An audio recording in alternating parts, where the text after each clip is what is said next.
RCB the most explosive batting lineup in this IPL. क्या कोई team आसपास आ रही है? 250 उन्होंने बना दिए हैं और रोमेरियो शेफर्ड, जीतेश शर्मा, कृणाल पंड्या की तो बैटिंग ही नहीं आई है। फिल सॉल्ट अभी वो फुल स्टीम पे नहीं मारना शुरू किए हैं, उसके बावजूद ही हाल है भाई।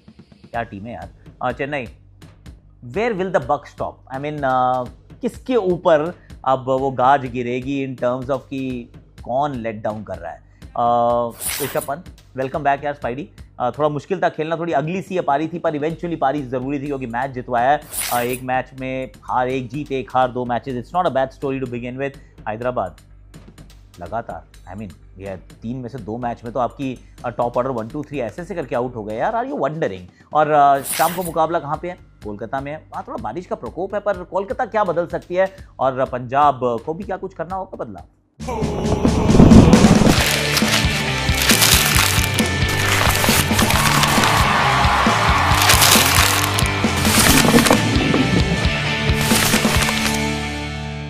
हैशटैग आकाशवाणी में आप सभी का हाथ जोड़ के स्वागत है। भाई कैसे हो आप लोग?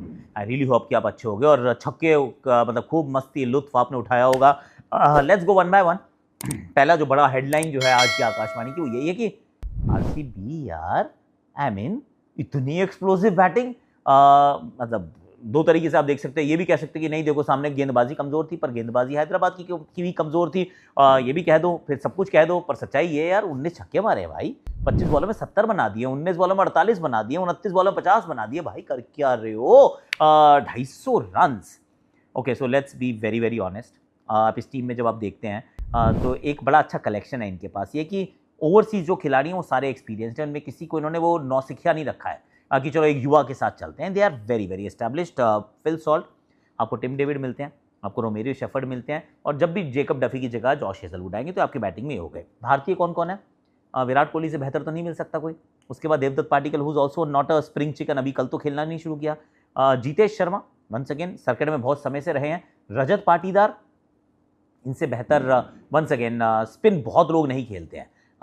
मतलब एट पार नहीं कहूँगा क्योंकि अंतर्राष्ट्रीय क्रिकेट में श्रेयस ने बहुत बेहतर स्पिन खेली हुई है, पर he is very very good. तो रजत पाटीदार तो एक्सपीरियंस है और सारे एक्सप्लोसिव है। और वेरी ऑनेस्टली जिस टेम्पलेट से अभी बैटिंग कर रहे हैं, डेंजरस है यार। 200 रन 15 ओवर में चेज कर दिए थे। बैटिंग पहले आ गई तो 250 रन बना दिए हैं। फिल सॉल्ट का तो ऐसा लग रहा है फॉर्म आया नहीं है, 46 बनाया उन्हें, लग रहा है फॉर्म नहीं आया।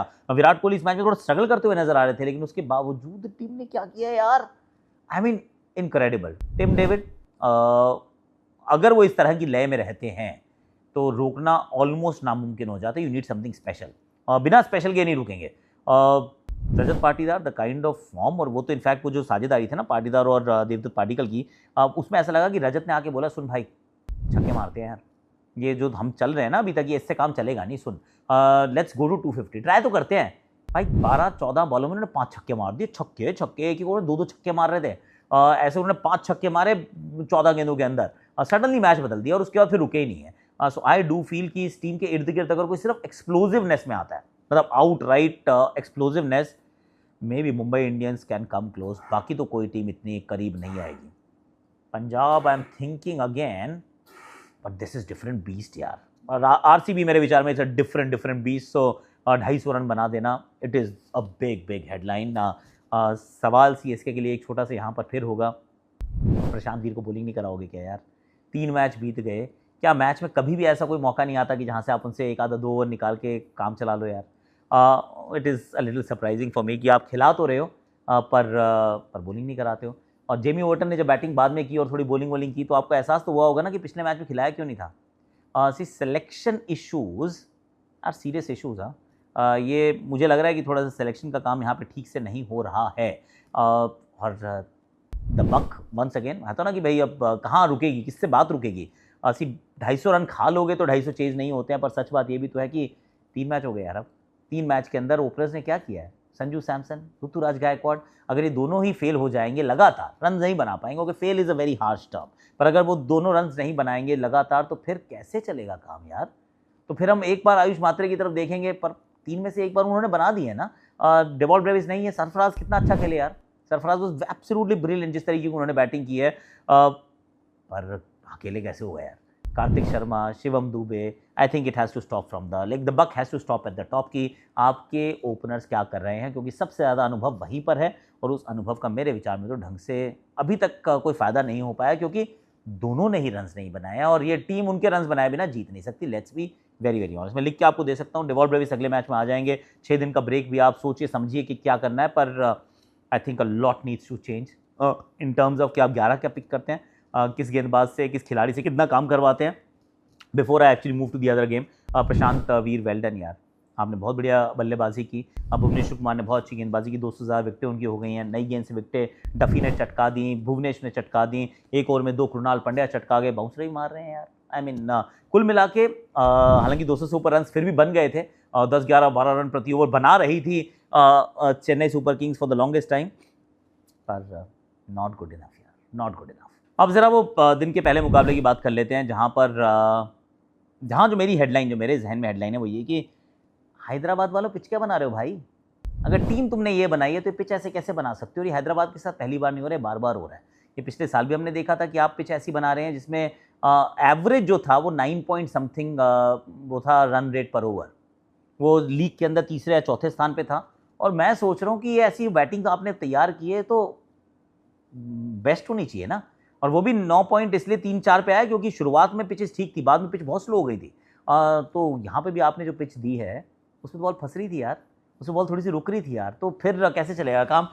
तो मेरे विचार में सबसे पहले तो पिच थोड़ी सी ठीक बनवाइए भाई, अपने क्यूरेटर से थोड़ी बात कीजिए, एक ये बात है। दूसरी बात ये है कि 3 में से 2 बार आपके 3 जो हैं शुरू में ऐसे ऐसा आउट हो गए, एक बार 29 पे 3 थे, एक बार 11 पे 3 थे, बीच में एक बार केकेआर के खिलाफ रन जरूर बनाए, पर तीनों बार आपको पहले बैटिंग करने का मौका मिला है, which is not a bad thing. I am huge fan कि हैदराबाद को ऐसे ही खेलना चाहिए, पर बैटिंग इससे तो थोड़ी बेहतर करनी पड़ेगी ना।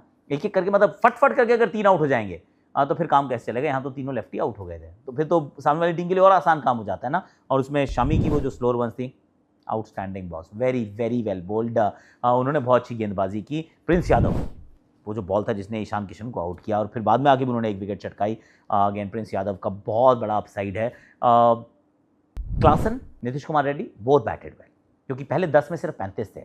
कोई टीम पहले 10 में 35 बनाए और उसके बाद जहां ये पहुंचे हैं, जो स्कोर आपके सामने है, ये नहीं पहुंचती हैं टीम्स, इनके पास ताकत है। उस दिन भी 29 पे 3 थे तो ये 200 तक पहुंचे थे। ये पिच उस प्रकार की नहीं थी, इसलिए 10 में 35 ही बने थे।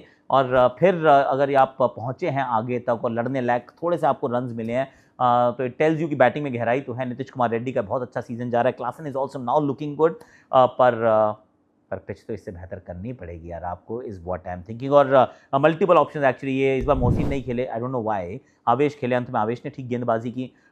इनके पास सिद्धार्थ उन्होंने खिलाया, उन्होंने अच्छी गेंदबाजी की। सो एक बहुत बढ़िया ऑप्शन है और 3 ही ओवरसीज से खेल रही है अब तो लखनऊ की टीम। ये भी एक इंटरेस्टिंग बात, क्योंकि इन्होंने भी कोई मिडिल ऑर्डर में ओवरसीज बैटर पिक नहीं किया है। एक जॉश इंग्लिश किया है जो अभी तक अवेलेबल नहीं है, उसके अलावा डेविड मिलर इनके पास तो उनको जाने दिया है। लियम लिविंगस्टन को खरीदना चाहते थे, खरीद नहीं पाए थे।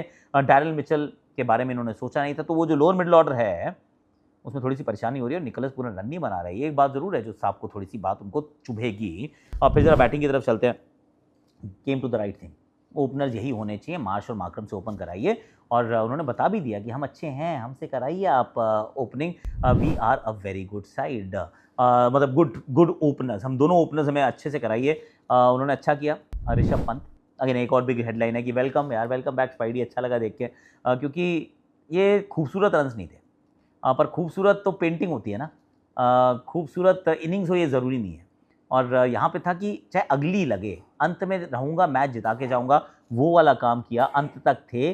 दूसरी तरफ से विकेट्स गिर रही थी, जब पहले वो बदौनी आउट हो गए, फिर उससे पहले पूरन आउट हो गए, दूसरे एंड से तो लगातार विकेट गिरी। वो जब मुकुल चौधरी के साथ थे तो एक बार हल्का सा दिल घबराया था कि क्या होगा, but he finish the game. Didn't look great, पर इंपॉर्टेंट था कि मैच जिताना। और जब आप इतने पैसे खर्च करते हैं तो आप कभी ये मान के चलते हैं कम से कम साल में से 14 मैच हैं, 8 आपको जीतने हैं, उसमें से एक मतलब 4-5 भी अगर मैचेस में आप ऐसा परफॉर्मेंस दे दें जहां से मैच पलट जाए, गुड इनफ। तो एक मैच हो गया, 2 में से एक मैच हो गया ऋषभ का, जहां पर he has done, I mean उनके बिना ये मैच आप नहीं जीतते, let's be very very honest. हालांकि ये बात भी सच है कि गेंदबाजी अच्छी की, हैदराबाद ने गेंदबाजी बहुत बढ़िया की, चाहे वो हर्ष दुबे हो या फिर वो शिवांग हो या उनादकट हो। पर मैं सोच रहा हूँ हर्षल के ओवर क्यों नहीं कराए पूरे यार? Again I am little surprise. Team सही पिक की थी, पर हर्षल के पूरे ओवर ना कराना was a little surprising for me. मतलब मुझे लगा कि उनका एक ओवर क्या ही बचा के रखना है, इतना एक्सपीरियंस आप शायद करा लेते, maybe they would have been a twist in the tail. पर कुल मिला के वेल डन लखनऊ, आप मुकाबला जीते हैं, 2 में से 1 जीते 1 हार, हैदराबाद 3 में से 2 हार। Problem, yes that is a problem. अब चलते हैं शाम की तरफ, जहाँ पर मुकाबला किसका है, KKR वर्सेस PBKS। बारिश के आसार हैं, सुन रहे हैं वो कोलकाता में ठीक ठाक बारिश हो रही है और कई दिनों तक रहने वाली है, is what I am hearing. I hope I am wrong, क्योंकि as a commentator I the one thing that I hate कि बारिश हो रही है, शोज़ हो जाते हैं 2.5 घंटे के और फिर बातें सेम बातें दोहराते रहो, फिर वही एक रोहित का पैकेज, वही कोहली का पैकेज, और फिर वही एक ही बात, फिर थोड़ी देर के बाद वही बात, वही करते रह जाते हैं हम। क्योंकि कुछ और करने को होता नहीं है, फिर मैच की कुछ फिर अलग अलग थ्रेड्स बेचारे प्रोड्यूसर्स ढूंढ रहे होते हैं। अच्छा चलो अब नए फास्ट बॉलर्स की बात करते हैं, अब अलग कुछ करते हैं, ट्रेंड्स ढूंढते हैं। I mean once in a while it's okay, पर it doesn't excite me after 2 double headers के बाद। 2 डबल हेडर्स के बाद मंडे आराम से निकलना चाहिए, और बारिश दूर रहे मेरे भाई प्लीज़। KKR को क्या करना होगा, अगेन वो अब CSK के साथ ही तो खड़े हैं ना, कि आप 3 लगातार हार सकते हैं। You don't want to be in that position. मैं सोच रहा हूँ थोड़ा रेडिकल है, ब्लेसिंग मुजरबानी को ड्रॉप करके आप रॉमन पावल को खिला लीजिए और एक भारतीय गेंदबाज को आप खिला सकते हैं, तो क्या वो उमरान मलिक क्यों ना हो, क्योंकि ब्लेसिंग मुजरबानी विकेट लेने पर वो भी तो 10 साढ़े 10 रन प्रति ओवर खा रहे हैं ना। बैटिंग के अंदर मुझे लग रहा है कि एक तरीके से चलना शुरू करो कि हम सब मारते जाएंगे, फिर चाहे रहाणे हो, रघुवंशी हो, रिंकू हो, रमन हो, अनुकूल रॉय हो और रोमन पावल हो। I mean you can go in that direction. May be आप अनुकूल रॉय को एक्चुअली कॉम्प्रोमाइज़ करके रोमन पावल खिला के और नीचे एक उमरान मलिक के साथ खेल सकते हैं। That's a setup that they might actually want to try. I know Anukul Roy को शायद अनफेयर लगेगा, पर मैं सोच रहा हूँ रोमन पावल को क्या बाहर बिठाना सही है। जस्ट अ थॉट कि रोमन पावल को मुझे तो लगता है खिलाना चाहिए, is what I am thinking. और PBKS nothing much to change यार, पिछला मैच भी जीते हो, उससे पिछला मैच भी जीते हो, कोई दिक्कत नहीं है, सब कुछ सही चल रहा है। पर क्या KKR के लिए आप हरप्रीत बराड़ को ला सकते हो? इनके लिए बड़ा मुश्किल हो गया चुनना कि हरप्रीत बराड़ को लाएं कैसे, क्योंकि ये किसको बाहर बिठाएं यार। इनकी टीम नियर परफेक्ट चल रही है, किसी को बाहर बिठाना उचित तो नहीं लगता है। पर जो टीम है सामने उसमें फिन एलन, अजिंक्य रहाणे, अंकुरिश रघुवंशी, वो पावर प्ले के अंदर लेफ्ट आर्म स्पिन हर्ष दुबे ने भी किया था, आप भी कर सकते हैं। सो आई एम थिंकिंग कि वो जो इतने सारे पेसर्स आप खिला रहे हैं, मे बी अगर होए तो मतलब हो सकता है जेवियर बाटलेट के लिए ही खिला लो। मैं मतलब सोचा जा सकता है, आई एम सेइंग कि आप सोच के देखो, एक बार थोड़ा सोच के देखो क्या हरप्रीत बराड़ के लिए जगह बनती है। आई मीन देखिए, अगर बन जाती तो बना लीजिएगा, नहीं बनती तो देख लीजिएगा। आज के लिए अभी के लिए मेरे पास इतना ही है। Thank you so much for watching. अब मेरा 10:15 घंटे का मेरा ऑलरेडी दिन हो चुका है। मैं 2 बजे आया था स्टूडियो, 12:30 के करीब टाइम हो चुका है by the time we finish this. अभी भी रील भी रिकॉर्ड करना, काम करना पड़ता। Thank you so much for watching.